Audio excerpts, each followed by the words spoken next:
निर्माण केलेली आहे. म्हणून एक टंडन म्हणून व्यक्ती आहे, त्यांना नैसर्गिक पाण्याचे फ्लो ह्याचा रिपोर्ट द्यायला नेमलेला आहे.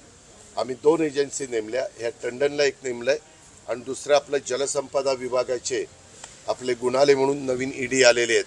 धुमाळ चीफ इंजिनियर आहेत आणि एक्झिक्युटिव्ह इंजिनियर डुबल आहेत.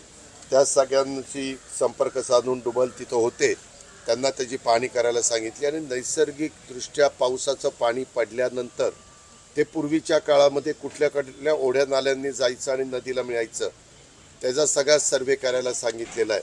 ओढ्यांची मालकी आपल्याला माहिती आहे रेव्हेन्यू विभागाची असते, नद्यांची मालकी हे जलसंपदा विभागाची असते आणि त्याच्यातनं विभागीय आयुक्त, collector, CO, PMC, PCMC commissioner आणि PMRD कमिशनर सगळेच अधिकारी होते, जॉईंट CO MRDC होते. त्याच्यामध्ये ज्यांच्यावर जी जबाबदारी आहे ती जबाबदारी आम्ही त्यांना सांगितलेली आहे आणि त्याच्यातनं त्यांनी ते काम करून द्यायचं आहे आम्हाला. ओढ्यावर काहींनी बिल्डिंग बांधली, ती परवानगी दिली असेल तर त्याच्यावर ताबडतोब कारवाई, उदाहरणार्थ स्टॉपवर्क असंही आपण दिलेलं आहे.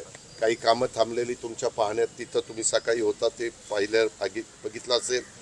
4-5 ठिकाणी नैसर्गिक पाणी अडल्यामुळं नदीपर्यंत ते पाणी कसं जाईल त्याकरता आपण मोठा चॅनल, म्हणजे आता हे टंडन हे पण देतील आणि आपल्याला जलसंपदा पण देतील, किती क्युसेस पाणी गेलं पाहिजे, त्याला किती मोठा रुंदीचा ओढा असला पाहिजे, ते दोन्ही बाजूने आपण RCC वॉल करून पुढं कुठंही तिथं अतिक्रमण होता कामा नये अशा पद्धतीनं ती व्यवस्था आपण करतोय. त्याच्यामध्ये एका ग्रामपंचायतीनं ओढ्यातच भाजी मंडई ही उभी करायचा फार काम सुरू केलेलं आहे, ते पण आपण काढायचं ठरवलेलं आहे. आणि त्यांची पर्यायी व्यवस्था वेगवेगळ्या ओपन स्पेस असतात, PMRDमध्ये तो सगळा एरिया येत असल्यामुळं त्यांना अम्युनिटी प्लेसेस असतात, तिथल्या काही सिलेक्ट करायला सांगितलेल्या आहेत आणि तिथल्या नागरिकांना पण भाजी मंडईचं उपलब्धता झाली पाहिजे. म्हणजे उगीचच आपण ते काढतोय त्यावेळेस पर्यायी व्यवस्था तिथं असली पाहिजे, हाही निर्णय आम्ही घेतला. शंकर मांडेकर म्हणून तिथले आमदार आहेत, ते देखील बरोबर होते. इतर पण बरेच जण NGOs तिथं त्यांच्या परीनं अडीअडचणी सांगण्याचं काम करत होते. तिथं एक कॅपजेमिनी म्हणून कंपनी आहे, त्याच्याजवळ एक डोंगर आहे, तिथं लहान डोंगराचं काम फोडून एक लाईट मोटर व्हेकल आणि 2 व्हीलरला रस्ता करता येऊ शकतो. त्याच्यामध्ये आम्ही फॉरेस्ट विभागाशी बोललो आहे, त्यांना आज दुपारी माझा एक माणूस भेटायला जाणार आहे आणि ते त्याची तपासणी करतील. त्यांना पर्यायी जर दुसरी जागा जमिनीला जमीन द्यावी लागते तशा पद्धतीनं जमीन द्यावी लागली तरी ती मानसिकता आम्ही रेव्हेन्यू विभागाने ठेवलेली आहे. मारुंजी ते कासारसाई रोड DP 45 मीटरचा आहे, तो त्याच पद्धतीनं करायचं आपण ठरवलेलं आहे. त्याचाही टेंडर आता निघेल.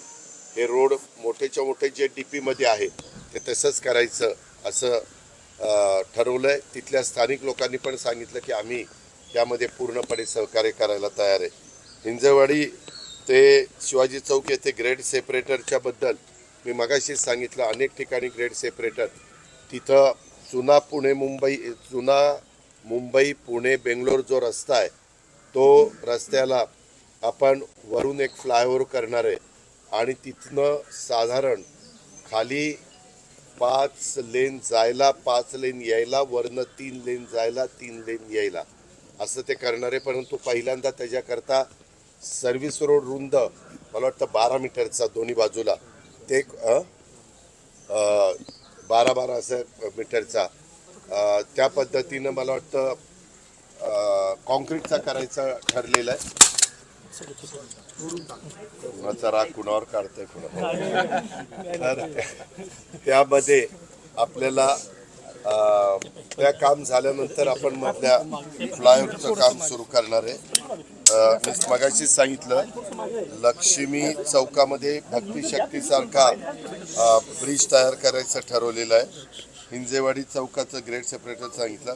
मारुंजी रोड ते हिंजवडी फेज 2 पूर्वी कॅनॉल होता, कासारसाई म्हणून जे धरण आहे तिथनं कॅनॉल येत होता, तो कॅनॉल आता बंद झालेला आहे कारण आता तिथं सगळं नागरीकरण झालेलं आहे. त्याच्यामुळं तिथं 100 मीटर रुंदीची जी जागा, 100 फूट ही जी रुंदीची जागा आहे तिथं पूर्णपणे रस्ता PMRD कडनं करायचं ठरवलेलं आहे. त्याच्याही बाबतीमध्ये टेंडर काढायला सांगितलेलं आहे. अशा बऱ्याचशा गोष्टी आपण त्या बाबतीमध्ये करण्याचा निर्णय घेतलेला आहे. त्याच्यामध्ये सातत्याने 7 ते 10 दिवसामध्ये आढावा घेत त्या कामं काही शॉर्ट टर्ममधली आहेत, काही लाँग टर्ममधली आहेत आणि तशा प्रकारची कामं करून जे काही मधल्या काळामध्ये खूप नाराजी आपल्याला सगळ्यांना त्या कंपन्यांच्या बाबतीमध्ये पाहायला मिळाली, तिथल्या बाकीचे पण स्मार्ट सिटीसारखे आतले बाकीचे रस्ते, फुटपाथ, वेगवेगळ्या प्रकारच्या लाईन बदलाव्या लागतील. स्ट्रॉम वॉटरच्या करता पाईप न टाकता मोठ्या प्रमाणावर डक्ट करावे लागतील, त्याची साईज मोठी करावी लागेल.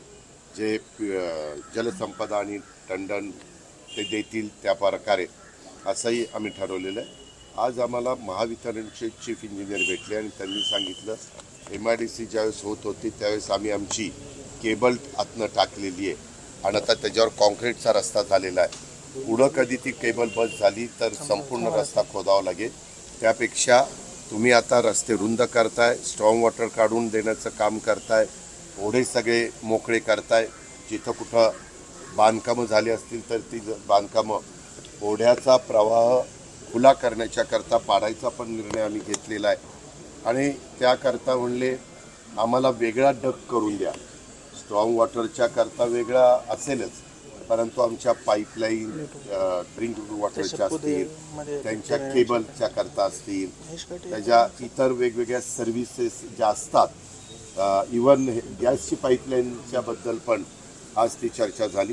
मी त्यांना म्हणलं की कुठल्या ज्या काही पाईपलाईन लागतात, पाईपलाईनमध्ये सर्व्हिस देण्याच्या करता बाबी लागतात, त्याचा सगळ्याचा अभ्यास करून त्याचा अहवाल द्यायला सांगितलेला आहे आणि त्या पद्धतीनं आम्ही पुढं जायचं ठरवलेलं आहे. ते झाल्यानंतर निश्चितपणे ही कायमची उद्याची 50 ते 100 वर्ष डोळ्यासमोर ठेवून अडचण दूर करण्याचा निश्चय आम्ही लोकांनी केलेला आहे. त्याच्यामध्ये पालकमंत्री या नात्याने मी स्वतः दादा PMRDA कडून याला सगळ्यांना परवानगी दिल्या जात आहेत, कसं प्रकारे म्हणजे हे खरं तर चुकीच्या. दादा तुम्ही हेही सांगितलं की 353 दाखल करा, कोणी मध्ये येतंय, बरेच लोक तिथं अतिक्रमण, तुम्ही बिल्डिंग बघितली, बिल्डिंगच्या खाली आवडा वाहतोय, ते पाडायला सांगितलेलं आहे.